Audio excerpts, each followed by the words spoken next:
पुरानी पेंशन की बहाली के मुद्दे पर आंदोलित सरकारी कर्मचारियों ने जहां अपने राष्ट्रव्यापी आंदोलन के दम पर प्रधानमंत्री नरेंद्र मोदी की नाक में दम कर रखा है, तो दूसरी तरफ महागठबंधन की ओर से पुरानी पेंशन की बहाली के मुद्दे पर अब एक बार फिर से संजीदगी दिखाई जा रही है। महागठबंधन के शीर्ष नेता जैसे ही सीटों का शेयरिंग हो जाएगा और उसके बाद प्रत्याशियों का चयन हो जाएगा, उसके बाद हर एक चुनावी रैली में इस बार पुरानी पेंशन की बहाली के मुद्दे को दोहराएंगे। इससे पुरानी पेंशन की बहाली के मुद्दे पर आंदोलित सरकारी कर्मचारियों की एकजुटता बढ़ेगी और इसी के साथ उनका अपना एक वोट बैंक भी तैयार हो जाएगा। आपको बता दें कि महागठबंधन के शीर्ष नेताओं की ओर से इस बात को बाकायदा जानकारी दी गई है कि चुनावी मैनिफेस्टो के साथ ही साथ हम सीधे तौर पर चुनावी रैली में भी पुरानी पेंशन की बहाली के मुद्दे को पुरजोर तरीके से उठाएंगे। हालांकि यह रणनीति ठीक अखिलेश यादव वाली है, जैसे कि लोकसभा चुनाव 2024 में वो लगातार उत्तर प्रदेश में पुरानी पेंशन की बहाली के मुद्दे को हर एक चुनावी रैली में उठाते आए थे और उसका नतीजा ये हुआ था कि बीजेपी को यहाँ पर हार का खामियाजा भुगतना पड़ा था, यानी कि सबसे कम सीटें बीजेपी को ही मिली थी और समाजवादी पार्टी ने प्रचंड सीटों के साथ जीत हासिल की थी। अब उसी तर्ज पर माना जा रहा है कि महागठबंधन के शीर्ष नेता एक बार फिर से पुरानी पेंशन की बहाली के मुद्दे को चुनावी रैली से उठाएंगे और इसमें शीर्ष नेताओं में अगर बात की जाए तो आरजेडी के नेता प्रतिपक्ष जो हैं बिहार के तेजस्वी यादव रहेंगे, कांग्रेस महासचिव प्रियंका गांधी वाड्रा रहेंगे, लोकसभा में नेता प्रतिपक्ष राहुल गांधी, कांग्रेस के राष्ट्रीय अध्यक्ष मल्लिकार्जुन खड़गे, वीआईपी प्रमुख जो हैं मुकेश सहनी, इसके अलावा पशुपति पारस भी सीधे तौर पर पुरानी पेंशन की बहाली के मुद्दे को पुरजोर तरीके से उठाएंगे। सीपीआईएम के दीपांकर भट्टाचार्य भी पुरानी पेंशन की बहाली के मुद्दे पर समर्थन सरकारी कर्मचारियों का कर रहे हैं। यानी प्रमुख राजनीतिक दल जो होंगे वो सीधे तौर पर पुरानी पेंशन की बहाली के मुद्दे को चुनावी रैली में उठाएंगे और पुरानी पेंशन की बहाली के मुद्दे पर आंदोलित सरकारी कर्मचारियों को भी चुनावी रैली में जो है संबोधित करते हुए उनके दर्द को भी साझा करेंगे। तो कुल मिलाकर के यह है कि महागठबंधन ने इस बात के संकेत दे दिए हैं कि पुरानी पेंशन की बहाली का मुद्दा इस बार बिहार में ओपीएस फैक्टर बन करके उभरेगा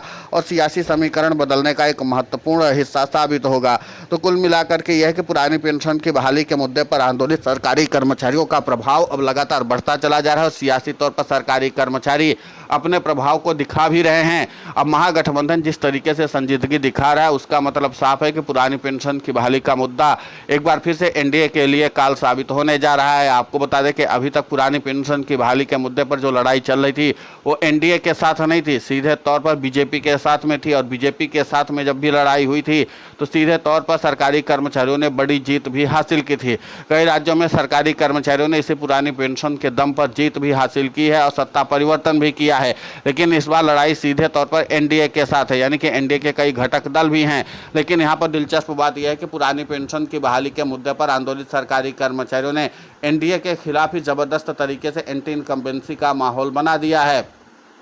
और ऐसे में एनडीए के घटक दलों के हाथ पांव भी फूले हुए हैं और उनको ये लगता है कि कहीं इस एंटी इनकम्बेंसी का सामना हमारा हो गया तो हम किसी भी तरीके से चुनाव जीत नहीं पाएंगे, क्योंकि एक तो उनको सीटें भी बहुत कम मिली हैं और उनके आधार पर भी अगर सरकारी कर्मचारियों ने उनके अंदर वोट की चोट कर दी तो फिर उनका वापसी हो पाना बहुत मुश्किल हो जाएगा। यानी उनको सम्मानजनक तरीके से एक तो सीटें नहीं मिली हैं और उसके बाद भी अगर सरकारी कर्मचारियों का वोट स्ट्राइक हो जाता है फिर उनको जाहिर सी बात है कि विधानसभा में भी एंट्री नहीं मिल पाएगी और इसके बाद उनके प्रभुत्व और वर्चस्व की सियासत जो है वो पूरी तरीके से खत्म होती हुई नजर आएगी। इसीलिए पुरानी पेंशन की बहाली के मुद्दे को लेकर के एनडीए में भी भूचाल आया हुआ है और इन सब के बीच में महागठबंधन के नेताओं ने इस बात के संकेत दे दिए हैं कि पुरानी पेंशन की बहाली के मुद्दे को न सिर्फ चुनावी मैनिफेस्टो तक सीमित रखेंगे बल्कि इसको और भी आगे बढ़ाने की कवायद तेज कर देंगे। अब ऐसे में देखना महत्वपूर्ण होगा कि पुरानी पेंशन की बहाली का मुद्दा जिस तरीके से बिहार के विधानसभा चुनाव में एक बार फिर से तूल पकड़ता हुआ नजर आ रहा है और लगातार एनडीए के घटक दलों में बगावत भी हो रही है। खासकर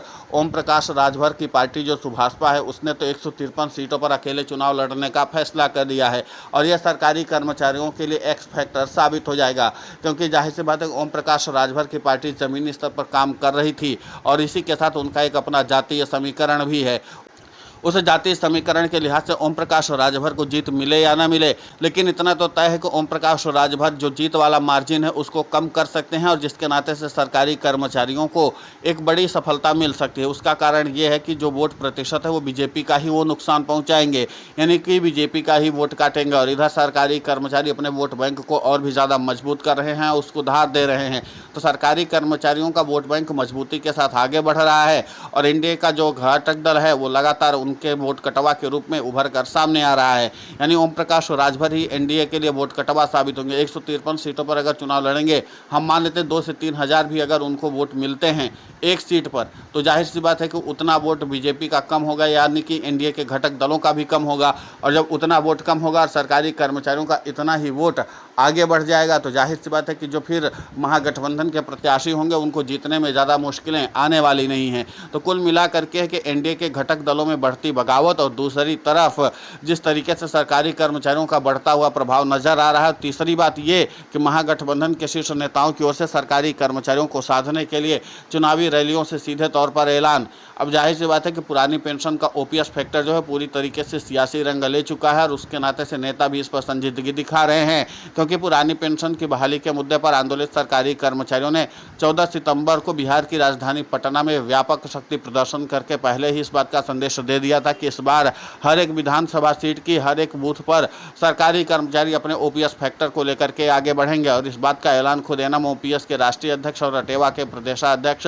विजय कुमार बंधु ने कर दिया था। उन्होंने कहा कि इस बार सरकारी कर्मचारियों को अपनी वोट की चोट का ताकत का एहसास जो है वो दिखवाना है और सीधे तौर पर इस बात का संदेश देना है कि पुरानी पेंशन की बहाली के मुद्दे पर सरकारी कर्मचारियों की मांगों को अगर कोई नहीं सुनेगा तो उसका अंजाम यही होगा। और इसीलिए पुरानी पेंशन की बहाली का मुद्दा अब जो है वो लगातार चर्चा का विषय भी बना हुआ है। और जिस तरीके से सरकारी कर्मचारियों ने ओपीएस फैक्टर को लेकर के एंटी इनकम्बेंसी का माहौल तैयार किया है, उसके नाते से एनडीए के घटक दलों के हाथ पांव फूलने तो लाजमी है। संभव है कि चुनाव आने तक में एनडीए के घटक दल अपना अलग का रास्ता भी तैयार कर लें, क्योंकि अगर उनको लगता है कि जिस तरीके से सीटों का समीकरण बिगड़ा है उसी तरीके से उनका सियासी भविष्य भी बिगड़ सकता है। फिलहाल इस पूरे घटनाक्रम को लेकर के आपकी प्रतिक्रिया बहुत महत्वपूर्ण होती है, आप हमें कमेंट करके जरूर बताएं। साथ ही पुरानी पेंशन की बहाली के मुद्दे पर हम लगातार आंदोलित होकर के खबरें चला रहे हैं। आप हमारे समर्थन के लिए चैनल को सब्सक्राइब करें, खबर को ज़्यादा से ज़्यादा शेयर करें ताकि पुरानी पेंशन की बहाली का मुद्दा और बुलंद हो।